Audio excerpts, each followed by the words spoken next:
ನಾಯಕರೆಲ್ಲ ಪ್ರಿಯಾಂಕರಿಗೆ ಒಂದು ಸವಾಲು ಹಾಕಿದ್ರಿ. ಈಗ ಅವರು ಕೆಲವೊಂದು ದಾಖಲೆ ರಿಲೀಸ್ ಮಾಡಿದ್ದಾರೆ ಸರ್. ಸಾವರ್ಕರ್ ನನ್ನ ಸೋಲಿಗೆ ಕಾರಣ ಅಂತ ಅಂಬೇಡ್ಕರ್ ಅವರು ಪತ್ರ ಬಂದಿದ್ದು. ನಮ್ಮ ಕಡೆಯಿಂದೂ ಸಾಕಷ್ಟು ದಾಖಲೆ ಇದೆ, ದಾಖಲೆಗಳೆಲ್ಲ ಬಿಡುಗಡೆ ಮಾಡ್ತೀವಿ. ದಾಖಲೆ ಅಲ್ಪ ಸ್ವಲ್ಪ ಓದಿರ್ತಾರೆ ಅವರು, ಪೂರ್ತಿಯಾಗಿ ನಮ್ಮ ಕಡೆಯಿಂದ ಮಾಹಿತಿ ಇದೆ. ಸೊ ಹಾಗಾಗಿ ಎಲ್ಲ ಸಂಬಂಧಪಟ್ಟ ನಮ್ಮ ಪಕ್ಷದ ವತಿಯಿಂದ ಕಾಂಗ್ರೆಸ್ಸು, ನೆಹರು ಅವರು ಯಾವ ರೀತಿ ಬಾಬಾ ಸಾಹೇಬ್ ಅಂಬೇಡ್ಕರ್ ಅವ್ರನ್ನ ನಡೆಸ್ಕೊಂಡಿರೋದು ಇಡೀ ದೇಶಕ್ಕೆ ಗೊತ್ತಿರೋಂಥ ಸತ್ಯ. ಹಾಗಾಗಿ ಅವರ ಸಮಾಧಿ ಮಾಡಲಿಕ್ಕೆ ವಿಚಾರದಲ್ಲಾಗಲಿ, ಅವ್ರನ್ನ ಚುನಾವಣೆಯಲ್ಲಿ ಸೋಲಿಸಿದ ವಿಚಾರದಲ್ಲಾಗಲಿ, ಅವ್ರನ್ನ ಅಗೌರವವಾಗಿ ನಡೆಸ್ಕೊಂಡಿದ್ದಾಗಲಿ, ಎಲ್ಲ ಸಂದರ್ಭದಲ್ಲೂ ಬಾಬಾ ಸಾಹೇಬ್ ಅಂಬೇಡ್ಕರ್ ಅವ್ರನ್ನ ಯಾವ ರೀತಿ ಕಡೆಗಣಿಸಿದರು ಮತ್ತು ಯಾವ ರೀತಿ ಅವ್ರನ್ನ ತಿರಸ್ಕಾರ ಮಾಡಿ ರಾಜಕೀಯವಾಗಿ ಅವ್ರನ್ನ ಕೊನೆಗಳಿಸಿದ್ರು, ರಾಜಕೀಯವಾಗಿ ಅವ್ರನ್ನ ಬೆಳೀಲಿಕ್ಕೆ ಅವಕಾಶವನ್ನು ಕೊಡದೆ ಎಲ್ಲ ಸಂದರ್ಭದಲ್ಲೂ ಎಲ್ಲ ಹಂತದಲ್ಲೂ ಅವ್ರನ್ನ ಮೊಟಕುಗೊಳಿಸಿ ಕಡಿವಾಣವನ್ನು ಹಾಕುವಂಥ ಕೆಲಸ ಕಾಂಗ್ರೆಸ್ ಪಕ್ಷ ಮಾಡಿರೋದು ಸತ್ಯ ಹೇಳಿದ ತಕ್ಷಣ ಅವರಿಗೆ ಮೈಯೆಲ್ಲ ಉರಿ ಸ್ಟಾರ್ಟ್ ಆಗುತ್ತೆ. ಅವ್ರಿಗೆ ಸಹಿಸ್ಕೊಳ್ಳೋಕ್ಕಾಗಲ್ಲ.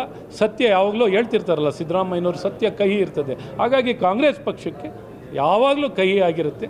ಹಾಗಾಗಿ ಸತ್ಯವನ್ನು ನಾವೇನು ಯಾವ ಸವಾಲಿಗೂ ಸ್ವೀಕರಿಸ್ತೀವಿ. ಇವರು ಎಲ್ಲದ್ರ ಬಗ್ಗೆ ಮಾತಾಡ್ತಾರೆ. ನೀವು ನೋಡಿದ್ದೀರಾ, ಸನಾತನ ಧರ್ಮದ ಬಗ್ಗೆನೂ ಅದ್ರ ಬಗ್ಗೆನೂ ಮಾತಾಡ್ತಾರೆ ಕೀಳಾಗಿ.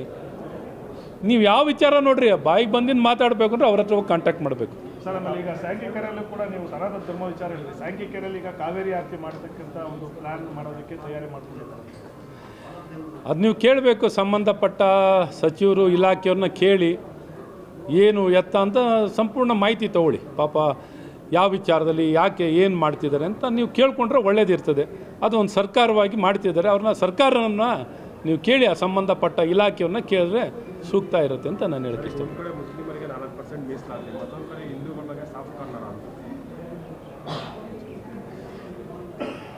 ಅವ್ರು ಯಾವತ್ತೂ ಹಿಂದೂಗಳ ಬಗ್ಗೆ ಸಾಫ್ಟ್ ಕಾರ್ನರ್ ಇಲ್ಲ, ಬರೀ ರಾಜಕೀಯ ಮಾಡೋದಷ್ಟೇ. ಸಾಫ್ಟ್ ಇದ್ದರೆ ನಾವು ಹೇಳೋದು ಯಾರನ್ನೂ ನೀವು ತೆಗಳ್ಬೇಡ್ರಿ, ಯಾರನ್ನೂ ದ್ವೇಷಿಸಬೇಡಿ. ನಾವು ಯಾರನ್ನೂ ದ್ವೇಷಿಸಿ ಅಂತ ಹೇಳಲ್ಲ, ಎಲ್ಲರೂ ನಾವು ಭಾರತೀಯರೇ. ಆದರೆ ಓಲೈಕ್ಯ ರಾಜಕಾರಣವನ್ನು ಮಾಡಿ ಪಾಪ ಅವ್ರಿಗೂ ಕಿರುಕುಳ ಕೊಡ್ತೀರ. ಸಮಾಜದಲ್ಲಿ ಯಾರು ಬಾಂಧವ್ಯದಿಂದ, ಸಾಮರಸ್ಯದಿಂದ ಒಂದು ಸೌಹಾರ್ದಯುತವಾಗಿ ಬದುಕಬಾರ್ದು ಅನ್ನೋದೇ ಕಾಂಗ್ರೆಸ್ ಉದ್ದೇಶ. ಹಾಗಾಗಿ ಎಲ್ಲರೂ ಒಟ್ಟುಗೂಡಿ ಒಂದಾಗಿ ಒಂದು ಸಮಾನವಾಗಿ, ಸಂವಿಧಾನದಲ್ಲಿ ಏನು ಅವಕಾಶ ಇಲ್ಲ ಅದನ್ನು ಯಾಕೆ ಮಾಡ್ತೀರಾ? ಕಾನೂನಲ್ಲಿ ಏನು ಅವಕಾಶ ಇಲ್ಲ ಯಾಕೆ ಮಾಡ್ತೀರಾ? ಅದರ ಧರ್ಮ ಆಧಾರಿತವಾಗಿ ಯಾವುದೇ ರಿಸರ್ವೇಷನನ್ನು ಕೊಡಲಿಕ್ಕೆ ಅವಕಾಶ ಇಲ್ಲ. ಅದು ಭಾಳ ಸ್ಪಷ್ಟವಾಗಿದೆ, ತೀರ್ಪುಗಳೇ ಕೊಟ್ಟಿದ್ದಾರೆ. ಆದರೂ ಪದೇ ಪದೇ ಈ ಚೇಷ್ಟೆಯನ್ನು ಮಾಡಲಿಕ್ಕೆ ಏನು ಹೋಗ್ತಾರೋ, ಈ ಚೇಷ್ಟೆಗಳು ಈ ರೀತಿ ಹತ್ತಿಕ್ಕುವಂಥದ್ದು, ಈ ರೀತಿ ಸುಮ್ಮನೆ ದ್ವೇಷ ವೈಮನಸ್ಸನ್ನು ಬೆಳೆಸಲಿಕ್ಕೆ ಕಾಂಗ್ರೆಸ್ನವ್ರು ಮಾಡ್ತಾರೆ. ಇದೇ ಕಾಂಗ್ರೆಸ್ಸಿನ ಸಂಸ್ಕೃತಿ, ಮೊದಲಿಂದನೂ ಮಾಡ್ತಾ ಬಂದಿದ್ದಾರೆ. ಇದುವರೆಗೂ ಪಾಠ ಕಲಿಸಿದ್ದಾರೆ ಜನ. ಪಾಠ ಕಲಿಸಲು ಇನ್ನೂ ಪಾಠ ಕಲಿದಿದ್ದವರೇ ಕಾಂಗ್ರೆಸ್ನವರು.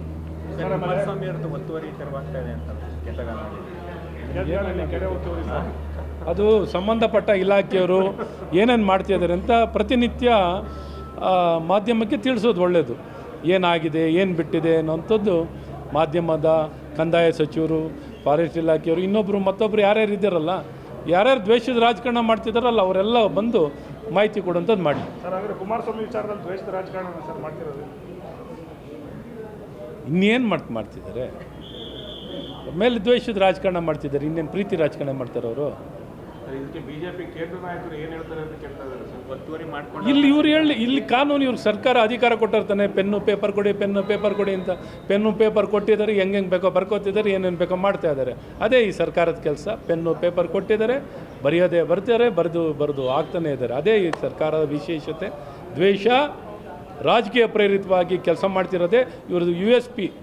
ಇವ್ರದ್ದೇನು ಗುಣ, ವಿಶೇಷ ಗುಣ ಅನ್ನಂದರೆ ದ್ವೇಷ, ರಾಜಕೀಯ ಪ್ರೇರಿತವಾಗಿ ಕೆಲಸ ಮಾಡ್ತಿರೋದೇ ಕಾಂಗ್ರೆಸ್ ಸರ್ಕಾರದ ವಿಶೇಷ ಅಂತ ಹೇಳಕ್ಕೆ. ಯುನಿಕ್ ಸೆಲ್ಲಿಂಗ್ ಪಾಯಿಂಟ್ ಕಾಂಗ್ರೆಸ್ ಅಂದ್ರೇ ಅದು.